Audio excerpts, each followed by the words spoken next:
मैं प्रिया मेहरा आज आपके लिए एनसीईआरटी की किताब क्लास 7 संस्कृत पंचम पाठ पंडिता रमाबाई समझाने जा रही हूँ। इस पाठ में रमाबाई के जीवन एवं उनके कार्यों का परिचय दिया गया है। तो आइए हम इस पाठ को पढ़ना स्टार्ट करते हैं। स्त्री शिक्षा क्षेत्रे अग्रगण्या पंडिता रमाबाई 1858 तमे ख्रीष्टाब्दे जन्म अलभत। स्त्री शिक्षा क्षेत्र यानी कि स्त्री शिक्षा के क्षेत्र में अग्रगण्य सबसे पहले पंडिता रमाबाई 1858 तमे यानी सन 1858 ख्रीष्टाब्द यानी ईस्वी में जन्म अलभत जन्म हुआ था। स्त्री शिक्षा के क्षेत्र में सबसे पहले पंडिता रमाबाई सन 1858 ईस्वी में जन्म हुआ था। तस्य पिता अनंत शास्त्री डोगरे माता च लक्ष्मीबाई आस्ताम। तस्य यानी इनके पिता अनंत शास्त्री डोगरे च और माता लक्ष्मीबाई आस्ताम थी। तस्मिन् काले स्त्री शिक्षाया स्थिति चिंतनीय आसीत्। इनके काल में, तस्मिन् यानी कि इनके काले यानी समय में, स्त्री शिक्षा की स्थिति जो थी चिंतनीय आसीत्, चिंतनीय थी। उस समय स्त्रियों की शिक्षा जो है चिंतनीय थी, मतलब उस समय स्त्रियों को शिक्षा नहीं दी जाती थी। स्त्रीणां कृते संस्कृत शिक्षणं प्राय प्रचलितम नासीत्। स्त्रियों के कृते संस्कृत शिक्षणम, स्त्रियों के लिए संस्कृत शिक्षा प्राय प्रचलित नास्ति, प्रचलित नहीं थी। उस समय स्त्रियों की शिक्षा प्रचलित नहीं थी। स्त्रियों के लिए संस्कृत शिक्षा प्राय प्रचलित नासीत् नहीं थी। किंतु डोगरे रूढ़िबद्धां धारणां परित्यज्य स्वपत्नीं संस्कृतमध्यापयत्। किंतु डोगरे रूढ़िबद्धा होती प्राचीन, जो उस समय रूढ़ियाँ थी, जो प्राचीन रूढ़िवादी विचारधाराएं थी, धारणाओं को परित्यज्य यानी छोड़कर स्वपत्नी अपनी पत्नी को संस्कृतम अध्याप्यत, संस्कृत शिक्षा पढ़ाई। किसे बताया गया, जो पंडिता रमाबाई के जो पिता थे अनंत शास्त्री डोगरे, उन्होंने उस समय प्राचीन जो रूढ़िबद्ध धारणाएं थी, जैसे स्त्रियों को नहीं पढ़ाना, अंधविश्वासों को मानना, इस तरह आदि जो प्राचीन रूढ़िवादी विचारधारणा थी, उन सबको त्यागा और अपनी पत्नी लक्ष्मीबाई को संस्कृत की शिक्षा दी। एतर्थ स समाजस्य प्रतारणाम अपि असहत। एतर्थ इसलिए स उन्होंने समाजस्य समाज का प्रताड़ना, समाज की प्रताड़ना अपि भी ऐसा सही, जब उन्होंने अपनी पत्नी को लक्ष्मीबाई को संस्कृत शिक्षा दिलवाई, तो उन्होंने समाज के लोगों से प्रताड़ना से, मतलब लोगों ने उन्हें बहुत भला बुरा कहा, शायद कहा कि स्त्रियों को पढ़ाना नहीं चाहिए, इस तरह से कुछ ना कुछ ताने दिए होंगे इससे रिलेटेड। तो उन्होंने समाज की बहुत प्रताड़ना सही। अनंतरम रमा अपि स्वमातु संस्कृत शिक्षा प्राप्तवती। अनंतरम इसके बाद रमा अपि यानी भी स्वमातु अपनी माता से संस्कृत शिक्षा प्राप्तवती, संस्कृत शिक्षा प्राप्त की। तो इस पैराग्राफ में हमने पढ़ा कि रमाबाई का जन्म सन 1858 ईस्वी में हुआ था और इन शिक्षा के क्षेत्र में इनका नाम सबसे पहले आता है, क्योंकि इन्होंने शिक्षा के लिए बहुत कदम उठाए। अब आगे बताया जाएगा कि इन्होंने क्या क्या कदम उठाए, स्त्रियों की शिक्षा के लिए क्या क्या किए इन्होंने। तस्य पिता, और इनके पिता का नाम अनंत शास्त्री डोगरे और माता का नाम लक्ष्मीबाई था। और बताया गया इनके समय में स्त्रियों की शिक्षा की स्थिति बहुत चिंतनीय थी, क्योंकि उस समय स्त्रियों को शिक्षा नहीं दी जाती थी, लेकिन फिर भी इनके पिता ने अपनी पत्नी को शिक्षा दिलवाई और उन्होंने, इनके पिता ने बहुत सारे लोगों के ताने भी सुने।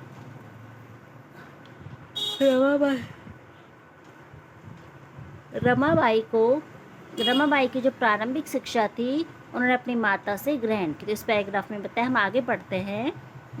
कालक्रमेण रमाया पिता विपन्नम संजातः। काल क्रमेण होते समय के अनुसार रमा यानी रमा के पिता यानी पिताजी विपन्ना, विपन्ना मतलब निर्धन या गरीब संजात हो जाते हैं। जैसे जैसे समय बीतता है तो पहले तो इनके पिता शायद समृद्ध होंगे, लेकिन धीरे धीरे समय बीतने के साथ साथ इनके पिता गरीब हो जाते हैं। तस्य पितरौ, तस्य यानी इनके, पितरौ मतलब होता है माता पिता, ज्येष्ठा मतलब बड़ी, भगिनी यानी बहन, च और दुर्भिक्ष पीड़िता, दुर्भिक्ष होता है भूख से पीड़ित, जिसकी भूख जो भूख से पीड़ित हो यानी कि अकाल, दुर्भिक्ष पीड़िता यानी अकाल पीड़ित, दिवंगता, दिवंगता मतलब होता है मृत्यु को प्राप्त हो गई। तो इसे बताया गया इनके माता पिता और ज्येष्ठ बहन दुर्भिक्ष पीड़िता, अकाल से पीड़ित, दिवंगता, भूख से पीड़ित होते होते इनकी क्या हो गई, मृत्यु हो गई। तदंतरम रमा स्वज्येष्ठ भ्राता सह पदभ्याम समग्र भारतम अभ्रमत। तदंतर मैंने इसके बाद रमा स्वज्येष्ठ भ्राता अपने बड़े भाई सह के साथ, पदभ्याम यानी पैरों के साथ, समग्र यानी संपूर्ण, भारतम पूरा भारत अभ्रमत घूमा। कि इसके बाद क्या हुआ, जब इनके माता पिता और इनकी बड़ी बहन की मृत्यु हो गई तो इसके बाद इन्होंने क्या, भूख से पीड़ित हो गए थे लोग, तो इन्होंने क्या करा, अपने माता ये खुद और अपने बड़े भाई के साथ पैदल पैदल पूरा भारत घूमा। भ्रमण करने सा कोलकाता प्राप्ता, भ्रमण काल के समय वह कोलकाता पहुँची। संस्कृत वैदुष्येण सा तत्र पंडिता सरस्वती चेती उपाधिभ्याम विभूषिता। संस्कृत वैदुष्यम, संस्कृत में विदुषी, सा यानी वह, तत्र यानी वहाँ, पंडिता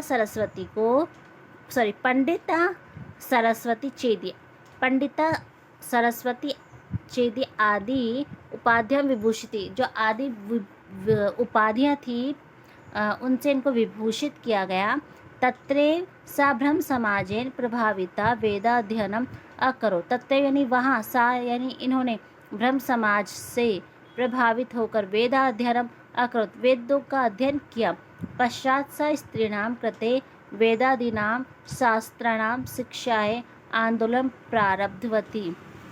इसके पश्चात इन्होंने स्त्रियों के लिए वेदादीनाम वेद आदि, शास्त्राणाम शास्त्रों की शिक्षा के लिए आंदोलन शुरू किया। तो इसमें बताया गया है कि जैसे जैसे समय, इस पैराग्राफ में बताया है कि जैसे जैसे समय बीतता है इनके पिता गरीब हो जाते हैं और इनके माता पिता और बड़ी बहन भूख से पीड़ित होकर इनकी मृत्यु हो जाती है।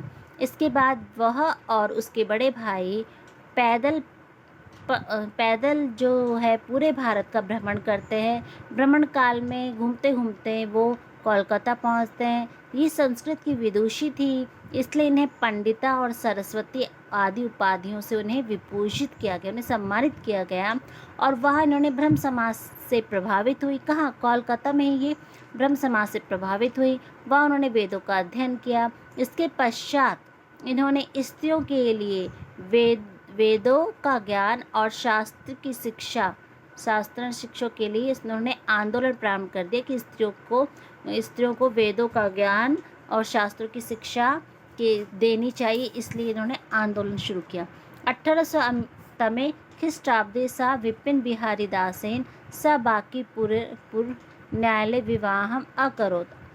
सन 1880 ईस्वी में स मतलब इन्होंने विपिन बिहारी दास के साथ, सह मतलब साथ, बांकीपुर न्यायालय में विवाह किया।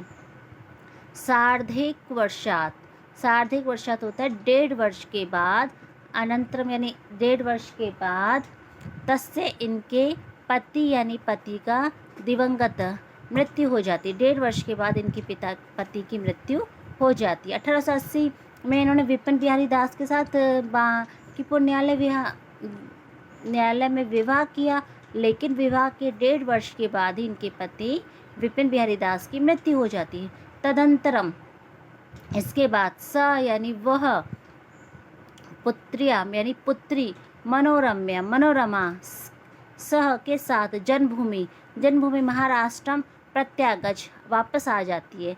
जब इनके पति की मृत्यु हो जाती है तो ये तदंतरम इसके बाद वह अपनी पुत्री मनोरमा के साथ जन्मभूमि, जो इनकी जन्मभूमि थी, जहाँ इन्होंने जन्म लिया था, महाराष्ट्र में आ जाती है।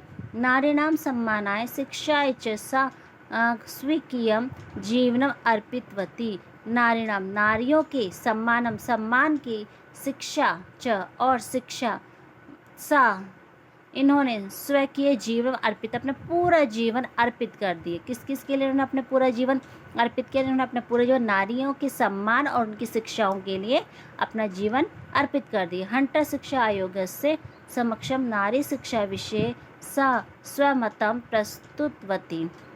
हंटर शिक्षा आयोग के समक्ष नारी शिक्षा के विषय में इन्होंने स्वमत, अपना मत प्रस्तुत किया। कि जो हंटर शिक्षा आयोग है, ये शिक्षा से संबंधित एक शिक्षा से संबंधित आयोग है। और इन्होंने क्या कहा, वहाँ नारियों की शिक्षा जरूरी है, इस विषय में इन्होंने अपना मत प्रस्तुत किया कि क्यों जरूरी है। सा उच्च शिक्षार्थम इंग्लैंड देशम गतवती, वह उच्च शिक्षा के लिए, आगे की शिक्षा के लिए इंग्लैंड देश चली गई।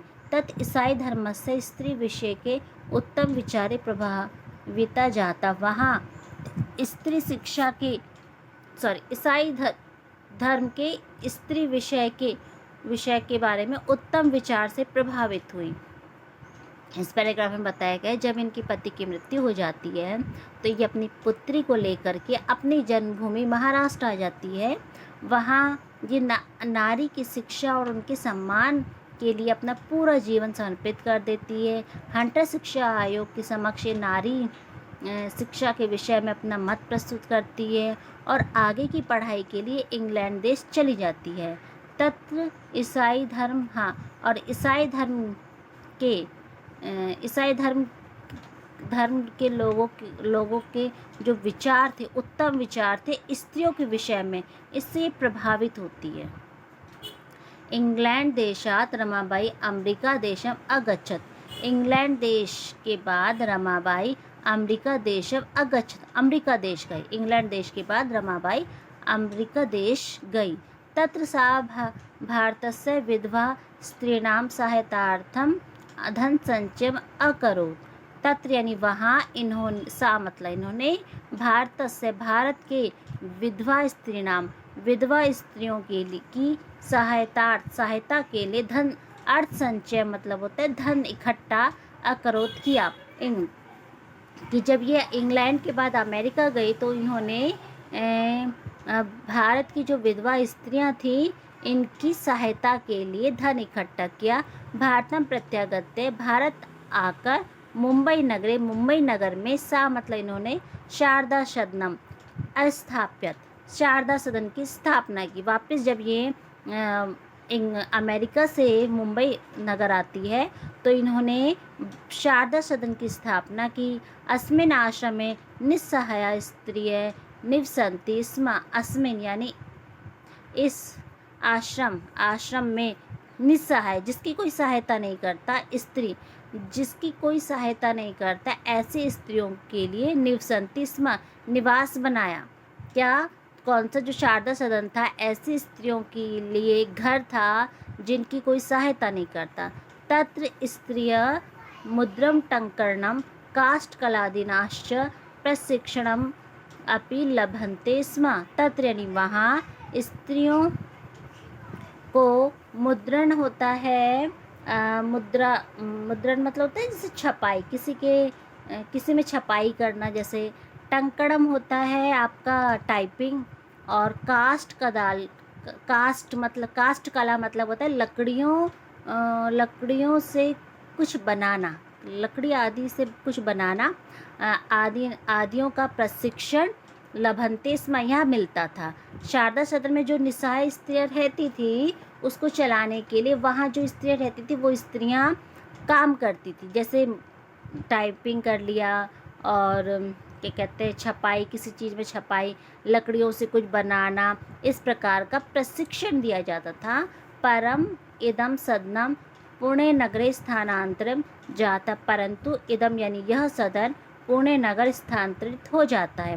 तथा पुणे नगर से समीपे केडगांव स्थाने मुक्ति मिशन नाम संस्थान तया स्थापिता। तथा इसके बाद पुणे नगर के समीप में केडगांव स्थान है। केडगांव स्थान में जो था स्थान था केड़गांव, वहाँ पे मुक्ति मिशन नामक संस्थान स्थापित किया, इन्होंने स्थापित किया। बोला गया इसके बाद पुणे नगर के समीप जो केड़गांव स्थान था वहाँ पे मुक्ति मिशन नामक संस्थान की इन्होंने स्थापना की। अत्र अधुना अपि निराश्रिता स्त्रियः सम्मानम जीवनम यापयति। अत्र यानी अभी भी, अधुना, अधुना मतलब अब, अत्र यानी यहाँ, यहाँ अब, अपि यानी भी, यहाँ अब भी निराश्रिता, जिनका कोई आश्रित नहीं है या जिनकी कोई सहायता करने वाला नहीं है, ऐसी स्त्रियों यहाँ सम्मान पूर्वक जीवन यापित करती है। 1922 में ख्रीष्टाब्दे रमाबाई महोदय निधनम अभवत। 1922 ईस्वी में रमाबाई महोदय का निधन हो जाता है। स देश विदेशानां, वह देश और विदेश, अनेकाशु अनेक भाषासु निपुणा आसीत, अनेक भाषाओं, वह देश विदेश में अनेक भाषाओं पर निपुण थी। समाज सेवाया अतिरिक्तम लेखन क्षेत्रे अपि तस्य महत्वपूर्णम अवदानम अस्ति। इसमें बोला गया समाज सेवा के अतिरिक्त लेखन क्षेत्र में अपि यानी भी तस्य उनका महत्वपूर्ण अवदानम अस्ति, महत्वपूर्ण योगदान है। स्त्री धर्म नीति हाई कास्ट हिंदू विमेन इति तस्य प्रसिद्ध रचनाद्वयम् वर्तते। इसमें बताया गया है कि स्त्री धर्म नीति और हाई कास्ट हिंदू विमेन इति, इस प्रकार तस्य मतलब इनकी जो है प्रसिद्ध दो रचनाद्वयम् यानी दो रचना है। तो ये पाठ हमारा पूरा होता है। इस पाठ में हमने रमाबाई के जीवन के बारे में पढ़ा। ठीक है, मैं आपको ये बताना चाहती हूँ कि आप मेरा प्लीज़ ये वीडियो ज़रूर देखें और लाइक करें, सब्सक्राइब करें, कमेंट करें और अधिक से अधिक लोगों पर सब्सक्राइब करें। धन्यवाद।